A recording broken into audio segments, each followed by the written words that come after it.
everyone. So today I'm going to tell you how I made this super cool stop motion animation for my Instagram. Set up your composition. We are going to shoot in reverse. So make sure to start out with the last frame of your animation. If you don't have a tripod, use a tabletop like I have done. Now slightly shift all the elements of your composition and take a picture. Now do it again and again. Do it till you're happy with your final composition. Quick tip. Avoid moving camera.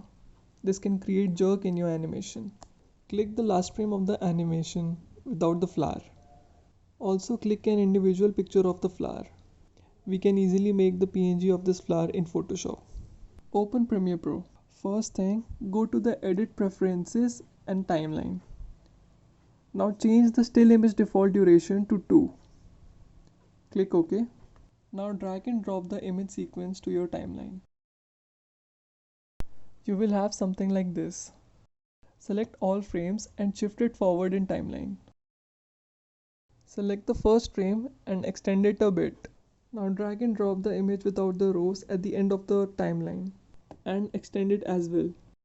Now drag and drop the PNG of the rows on top of the background. Scale it till it fills the frame and move it to the center of the frame using transformation tools from effect controls. Keyframe both scale and position. Now go to the first frame of the rows PNG and make adjustment to align it to the rows of previous frame. You can scale your viewport from here. Now you have this falling effect, but we are not done yet.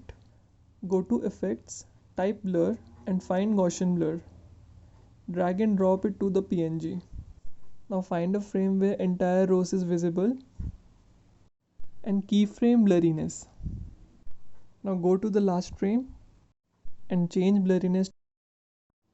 Now we have a natural looking flower fall effect. Select everything and nest it. You can name it anything you like. Since I made this for my Instagram, I wanted the aspect ratio to be a square. So for that, create a new sequence. Name it anything you like. Now right click on the new sequence and go to sequence settings. From editing mode, select custom. Now change the frame size to 1000 by 1000. Leave rest of the settings as it is. Hit OK.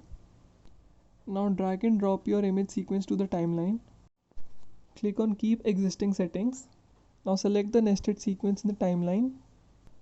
Go to effect controls and adjust the frame as you wish. Now go to the first frame and key position and scale. And go to the last frame and scale it a bit. This will give a subtle movement to your composition. Now right click on the nested sequence and select speed duration. Check the reverse speed and hit OK. You got your stop motion animation. Press Ctrl M to render. Click on output name to select the file location. Hit export. You have it, your super cool stop motion animation. You can use the same process to create all kinds of stop motion animation. I hope it was helpful. Hit like and comment if you found it useful. And don't forget to subscribe.